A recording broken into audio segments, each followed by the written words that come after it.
The Venezuelan opposition is moving forward with a recall referendum to oust President Nicolas Maduro. Now, the National Electoral Council has confirmed their request, and they now have to gather signatures from 1% of registered voters. With more now, we turn to our correspondent here in Caracas, Ian Bruce.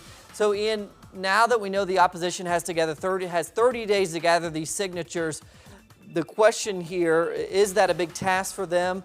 Do they have the capacity to achieve that? Well, I think so, Cody, yes. I mean, the opposition now has the forms that it needed in their hands. A group of opposition leaders went to the National Electoral Authority's offices this afternoon. They were handed the forms, and they had been calling for demonstrations across the country for tomorrow, Wednesday, in order to demand those forms. Now they've just announced that those demonstrations will not be held. Instead, they will begin the process of collecting the signatures tomorrow. And in fact, Enrique Capriles, one of the opposition leaders, just gave a Twitter Periscope press conference and said that he expects them to collect those signatures not within 30 days, but within hours. So yeah, that really shouldn't be a problem. It's a very small number. There is one small hiccup, if you like, on the way. It's not 1% of the electoral register as such that they have to collect in signatures. It's 1% in each of the 24 Venezuelan states. So that's a little bit more difficult. Some of the states have less support, but really it's a small number. It shouldn't be a problem for them.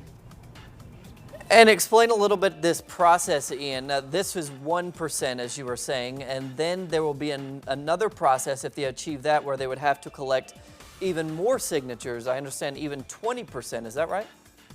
This triggers, if you like, the next stage, where they have to collect 4 million signatures. Obviously, that's a bigger task, but even so, you know, they won more than 7 million votes in the parliamentary elections in December, so you'd think that wouldn't be a big problem. It doesn't necessarily translate over, because there are lots of reasons why that got that vote, not necessarily absolute support for the opposition. But I don't think the real issue for the opposition is the number of signatures. That should, you would imagine that would be within their grasp. I think there are two other issues that may be more worrying for them. Well, three, in fact. Obviously, once they actually get the 4 million signatures, they would then have to win a recall referendum. That's a much, much bigger task and much more uncertain, the outcome. Secondly, there's a question of time. Because if this process drags on, and it could drag on for some time, if it goes beyond the 10th of January next year, 2017, then it's no longer a newly elected president who would take over from President Maduro if he were to be recalled, but it would be the vice president, and that obviously wouldn't be what the opposition are looking for. And there's another issue which they're not talking about and they're avoiding, but it's an interesting one, which is the opposition itself has been very divided about what road to follow in this process of trying to bring down the current Bolivarian government. Last night, the Supreme Court ruled unconstitutional one of the other paths they were following, which was the idea of a constitutional amendment to cut short President Nicolas Maduro's mandate to 4 years. That was being pushed very hard by the party which currently leads the opposition in the National Assembly, Acción Democrática, Democratic Action. So they've taken a bit of a blow from that.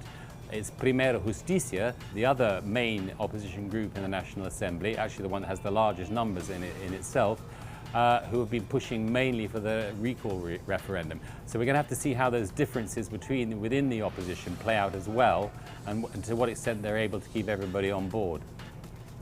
Decision by the Supreme Court on the front page of various newspapers here in Caracas today. Ian, thanks so much.